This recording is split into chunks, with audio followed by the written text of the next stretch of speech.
皆さん、こんにちは。この動画では、ソニックフロンティアのアップデート第1弾で追加されたバトルラッシュを、できるだけ簡単に S ランク攻略します。ハノさんとタコ姉様はどうしたって？それについてなんですが、姉様は、オリジンズプラスに備えて、ゲームギアの攻略、ハノさんは、こんな長い動画に全部アフレコするのが大変ということで、私、東北キリタンが呼ばれたわけですね。今後は、モダンソニックシリーズを中心に、攻略や解説をすることもあると思いますので、どうぞお見知りおきください。ご挨拶は、これぐらいにして、早速解説しましょうかね。今回の攻略は、事前準備を済ませた上で、最速よりも、平均的なクリアタイムを求めた戦術になります。低レベルや最速攻略ではありませんので、それを、理解の上ご覧ください。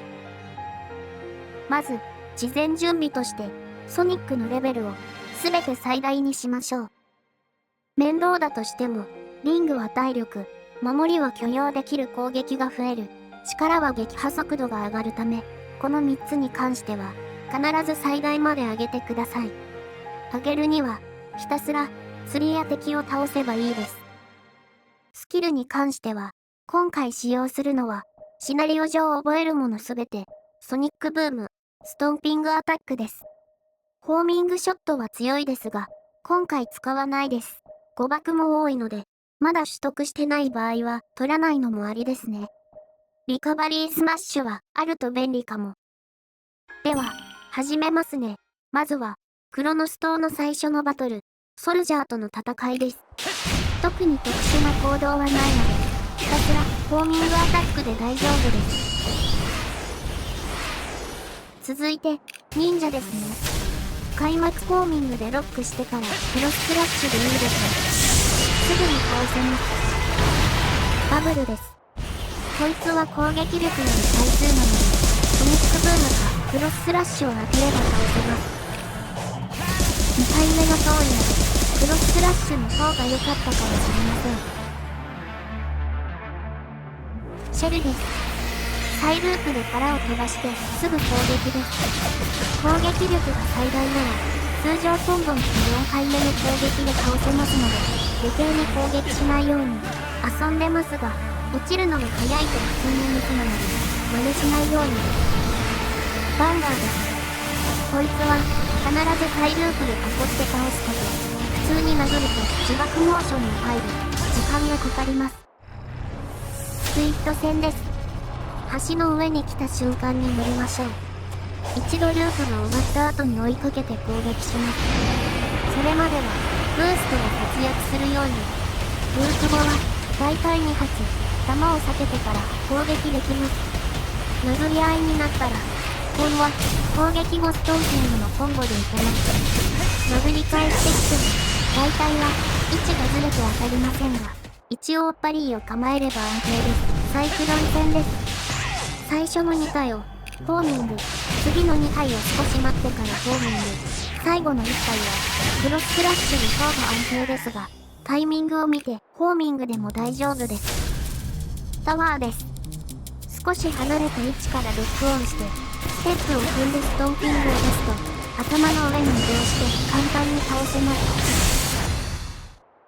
アスラです。まずは近づきます。腕が降りるまでは暇なのでここまでにリングを失っている場合はサイループで補充しましょう。腕によって上がります。一つ目のアンテナを壊したら飛ばされますがエアブーストで戻って残りを飛ばします。最後の1個はクロススラッシュでも大丈夫ですがそれより前に出すとエアブーストが使えないので使うなら必ず最後にしましょう。クロノス島ラストのギガントです。まず登る前にリングを補充しましょう。スーパー戦はリングが少ない状態でクリアは難しくここで補充したリングはオールの場合は次のチャレンジにも関わりますので足の裏から登って真上に飛ぶと背中、横に飛ぶと腕のルートです。お好みでどうぞ。背中の方が登りやすいかも。エメラルドの前で攻撃ボタンを押すとイベントが挟まりスーパー戦開始。始まったらブーストでギガントに接近し、クロスクラッシュのストンピングの目を見れずに高い攻撃をひたすら繰り返します。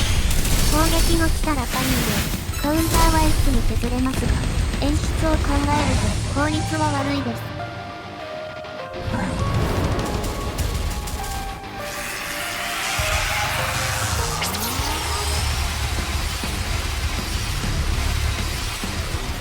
後半も特に変わらず、QTE だけはボタンを押し間違えないよう注意しましょう。QTE の入力は普通です。一方の各ボスも共通で、相手の攻撃に耐えるシチュエーションや攻撃ボタン連打になっています。連打はアップデートで左スティック回転に有効なので、同時にやると素早く終わります。クロノス島クリアです。最初のエリアなのでゆったりでしたね。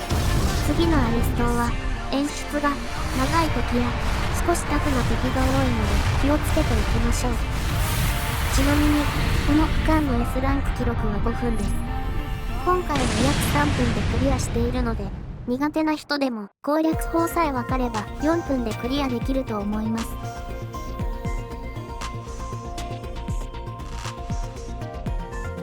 アレス島最初の敵はソルジャーです。今回からガードとブロックを使ってくるので、サイループで浮かせてから攻撃しましょう。1体残ってブロックされたらクイックサイループで倒します。ホッパーです。こいつは一度フォーミングアタックからストンピングが適切な倒し方ですね。急いで入力すると別のアクションが発動してタイムロスするため、必ず着地してフォーミングからストンピングです。シャークです。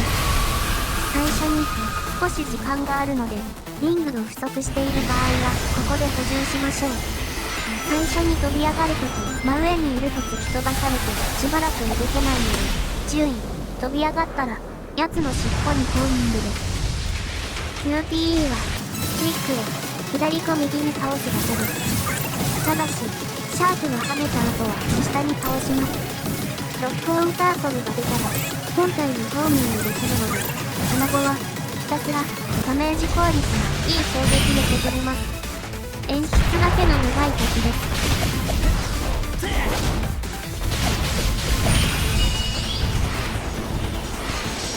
スナイパーです。クロススラッシュを飛ばして相手より先に狙撃しましょう。後ほど死にましたが、正面にヒットガードする性質上ステップを挟むと必ず相手が無防備になるので、撃ったらすぐステップした方がいいです。クラゲです。爆弾を混ぜながら物体を飛ばしてくるので、端に立って爆弾の列が来たら横に動くだけでいけます。万が一爆弾に当たってもパリーを構えると少し下で体勢を立て直せるので、それを使うとゴリ押しできます。相撲です。まずはサイループで囲ってガードを解いたらフォーミング、ロープで跳ね返って電気の流れたロープにぶつけます。ダウンしたらひたすら攻撃で終わりです。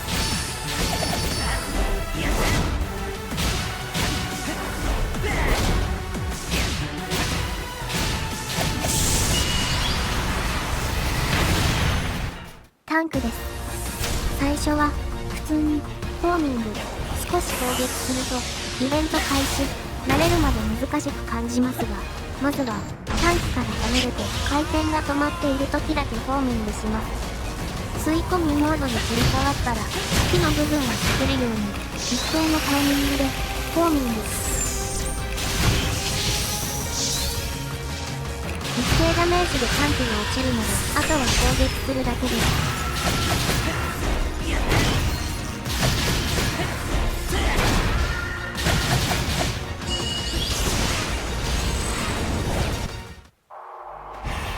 キャプチャーです。メールに乗ってブースト、追いついて上に乗った後は少しジャンプしてストンピングで倒せます。ストライダーです。前半は空中に浮いている輪っかを一周すると一つ上に行けますが、ここで小技を紹介。実は上から2番目ぐらいの輪っかに乗ると配置にもよりますが、一度で一番上まで飛べる場合があります。なのでできる限りは高いところにある輪っかに乗りましょう。登りきってボスと同じ高さに来たら、周りの3つのレールを全て一周します。スピードレベルであれば、ボスの攻撃が来る前に一周して、次のレールにいるので、特に気をつけることはないと思います。アレス島のラスト、ワイバーンです。まずは、塔を登ります。レールを使ったルートの方がやりやすいとは思いますが、お好みでどうぞ。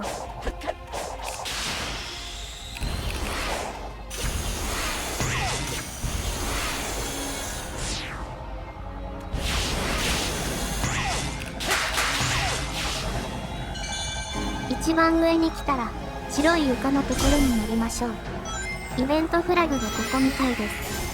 ワイバーンが来たら、ホーミングで飛び移りますが、それまで時間があるので、リングがない人は、ここで浮上を。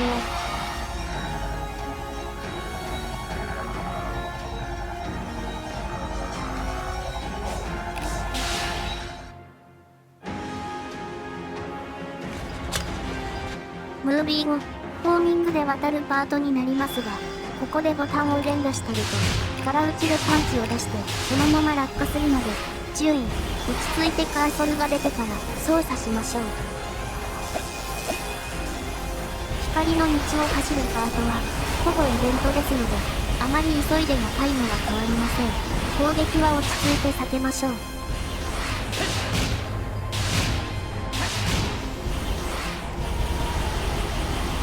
ブーストを連打していますが、単にゲージが足らないだけで、このタイプの道だと加速効果はありません。皿にならないためだけにやってますが、無理にする必要はないです。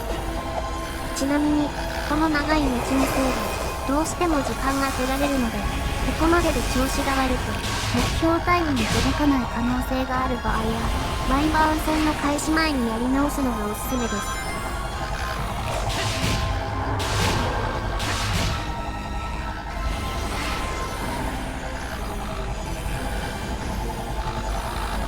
塔の近くに戻ってきたら、やっと頭に到達してスーパー化できます。カメラが独特ですが、落ち着いて操作しましょう。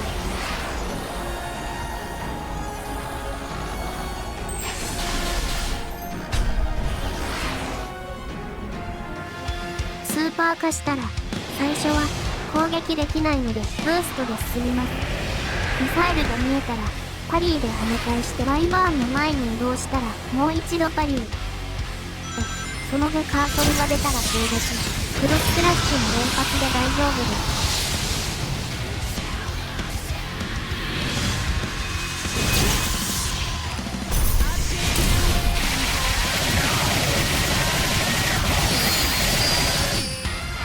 半分削るとイベントですが、その後もやることは全く同じです。特にタイムが遅くなることはありません。例外として一つだけ。QTE のボタンを押し間違えると、ワイバーンが逃げてとどめが刺せず、追加でもう1ターンとなるので、それだけは注意ですね。一応、もう1回手順を流したら、あとはほぼムービー連発なので、早送りさせていただきます。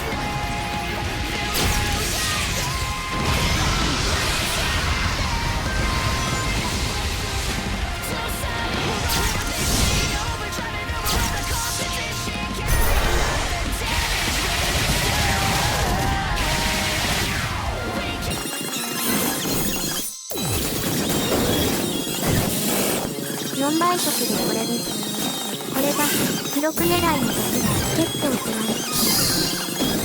S ランクのためにはこの区間は14分35秒以内でクリアする必要があります。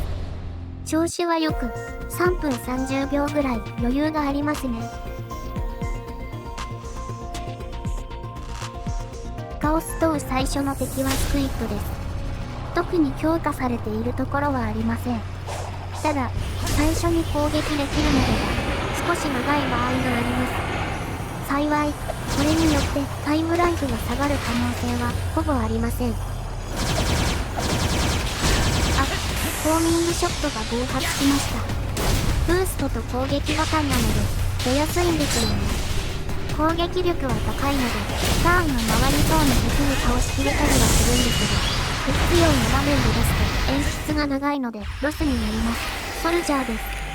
対処はアレスの時と同じですが、範囲攻撃があるので走り回る際に引っかからないように注意です。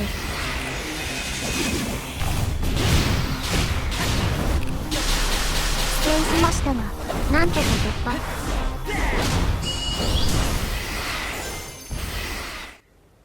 忍びです。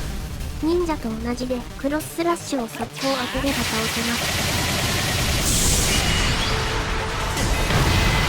エクスカベーターです。タワーは頭を踏めばと言いたいですが、少し高度が上がっているので、最初に下を3段ぐらい破壊してからストンピングで踏みに行きましょう。サイクロンです。今回は最速で動けていれば待ち時間なしでホーミングを連続で行うだけでクリアできます。イーグルです。最初はレーザーをパリに、その後突っ込んできたら横に避けてホーミングで飛び移ります。回転は青い部分のジャンプボタンを押して上に乗ったら小ジャンプからストンピングで倒します。スパイダーです。まずは4つの足を再ループしてガードを解く必要があります。クイック再ループはゲージの関係で1箇所ぐらいにしか打てないので、できる限り自力で再ループしましょう。足を上げた時に囲っても無効なので注意。全部の足から光が消えたら本体で攻撃するとダイビングパートになります。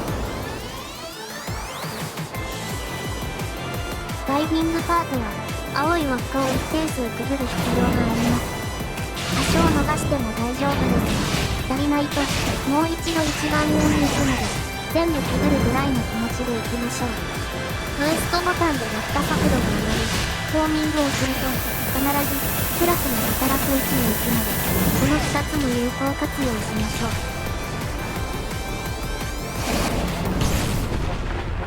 あとは本体を攻撃するだけです。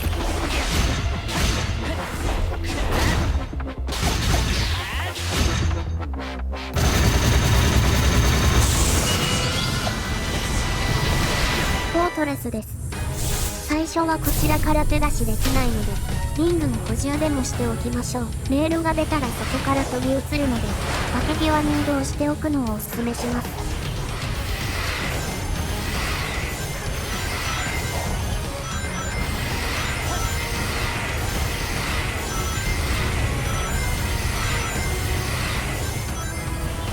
ちょうど画面の中央寄りにある横長の石の近くにレールが出るので、その辺りに移動します。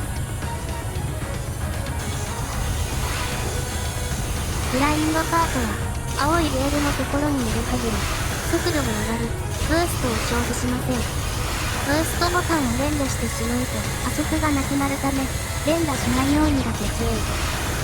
追いついたら一方的に攻撃して終わりです。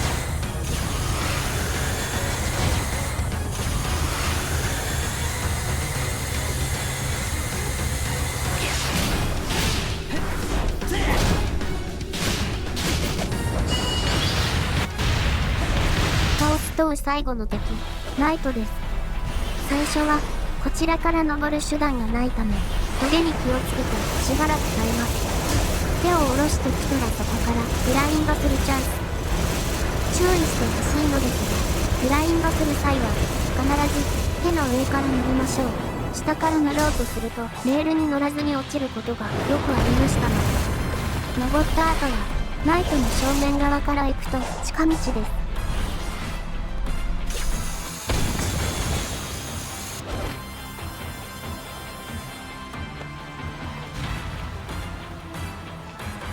スーパー化したらすれ違いざまに攻撃してクロススラッシュを狙いたいですね。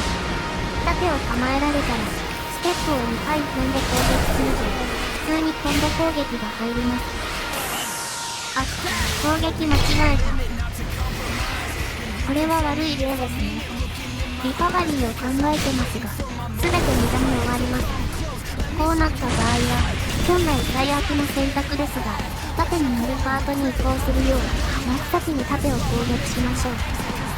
縦乗りパートが最悪な理由なのですが、見ての通り演出が長い上に、仮に盾をぶつけても返して削れないんですよね。だから、この場合は、盾に乗った後すぐに捨てて、本来の戦法に戻します。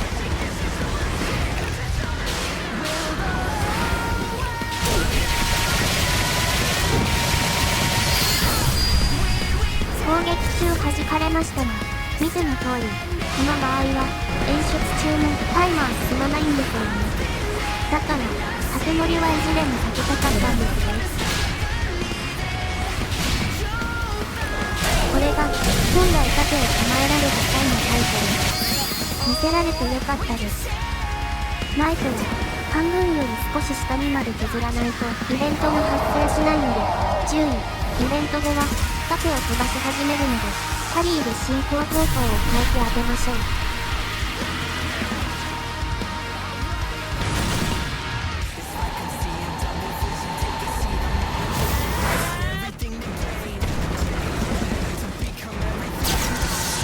ハリーで飛ばした後、起動する方向を逆に変えるので、ある程度読んで当てたいのですが、急には止まらないので、なかなか難しいです。近い場所でパリにできた時は、直接ぶつける感じでいけます。以降はムービーなので、早送りしますね。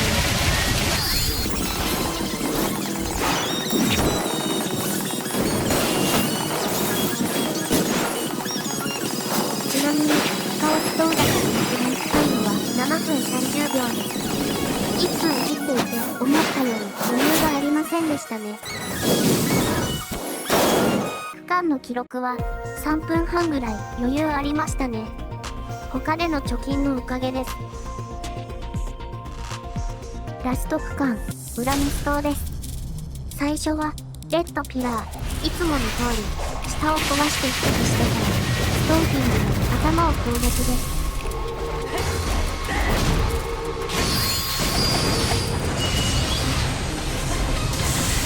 ソルジャーです。特に新しい技はないですが、体力が上がっています。ほんま大ループですね。体力は増えたとはいえ、数がこっちは3体なので、前回に比べて対処は楽ですね。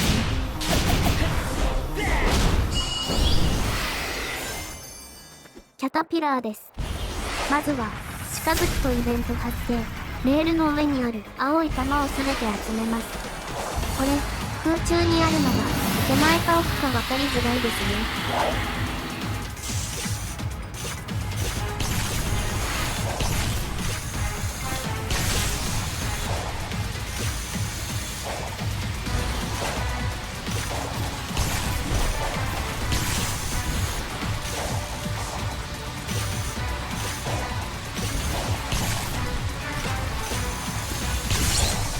最後は、黄色い玉2つからスプリングで飛びますが、2段ジャンプとブーストを使えば、黄色い玉にホーミングする回数を減らせます。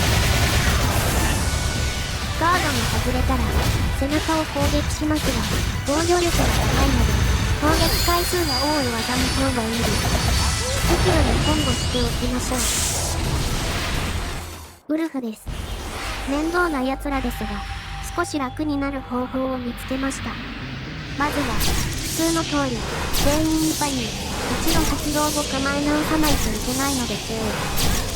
全員倒れたら、敵の上に立たないようにして、ストンピングを3連続で発動して、バースト、うまくいくとこれだけで全滅ですが、残る場合も、これでターンが回らずに倒せます。くのいちです。クロススラッシュをいきなり打つと、無敵時間のある技を使ってきたりするので、少し削ってから攻撃を加入して、一旦カウンターを取ります。その後はクロススラッシュでとどめです。悪いんです。ホーミングで中に入ったら、高さは関係ないので、3回ストンピングで倒せます。シルバーハンマーです。タワー系共通の攻略方法で倒します。タワー系の中ではやたらと動き回るので、そこだけ注意。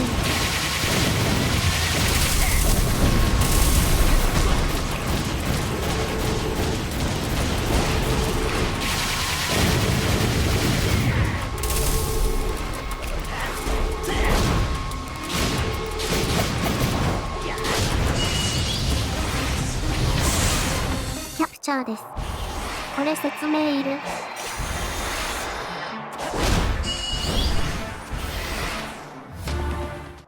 マスター忍者です。くのいちと同じ理由で、最初にカウンターを取ってから削りましょう。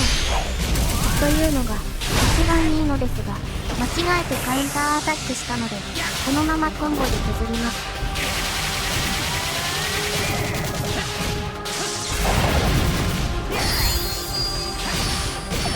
あ、柱で消えた分で足りなかった。ということで、これで分身攻撃が出ると、とても時間がかかります。本来はこれを避けたかったんですね。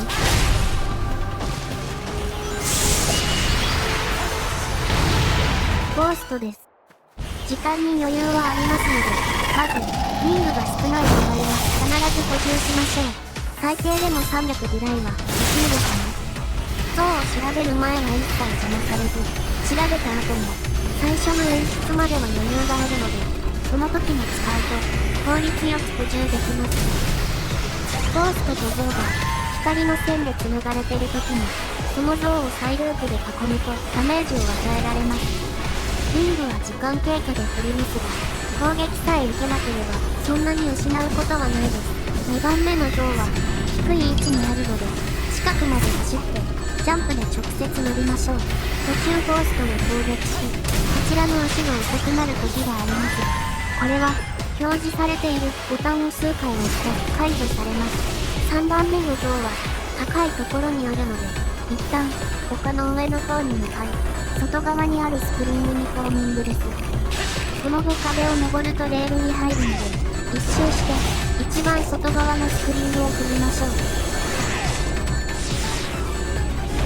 最後の像は同じく高い場所にありますが、近くの崖から飛ぼうとすると不正対策なのか、ゴーストが初期位置に戻り、体力が回復してしまいますので、順路で行きましょう。3番目の像のところからホーミングでリールに捕まる。その後爆弾が降ってくるガッシュリング機械をタイミングよく当たります。最後はちょっと勢いがつくので落ちないように注意ですね。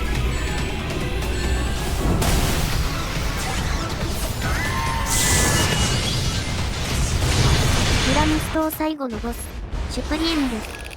弾を避けて接近、クロスクラッシュで、まずは体力を半分ぐらいまで削ります。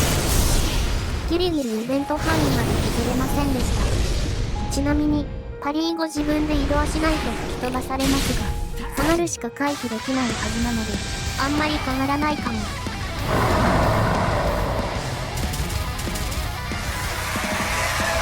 後半戦に一度接近してクロスクラッシュです。体力が6分の1ぐらいになると潜っても無駄になるので、近くの砲台を一つ壊すとイベントでとどめがさせます。あ、砲台に取られましたね。これになっても本体のダメージ後、また砲台を壊しに行く必要があるため単純にロスです。さて、あとは特にないので少し早いですが、次に入りたいと思います。ご視聴ありがとうございました。クリアの役に立てたなら幸いです。今後も攻略動画を作っていきますので、良ければチャンネル登録してお待ちください。次回の電脳紹介チャレンジです。疑問点などあれば、コメント欄にどうぞ。できる限り回答したり、質問が多い場合は、個別の動画制作も考えます。また、冒頭でお話ししたように、現在メイ様がオリジンズクラスにおけゲームリア作品の攻略も作っているようです。レベルが高い作品が多いだけに期待ですね。これにてクリアです。グラムストの S ランククリアタイムは7分55秒です。今回は6分ほどでクリアしたので約2分早かったですね。連続プレイの場合は30分10秒以内にクリアで S ランクです。苦手な場所は通常プレイや個別のチャレンジで練習して頑張ってください。それではリザルトがよく見えるように退場します。また次回お会いしましょう。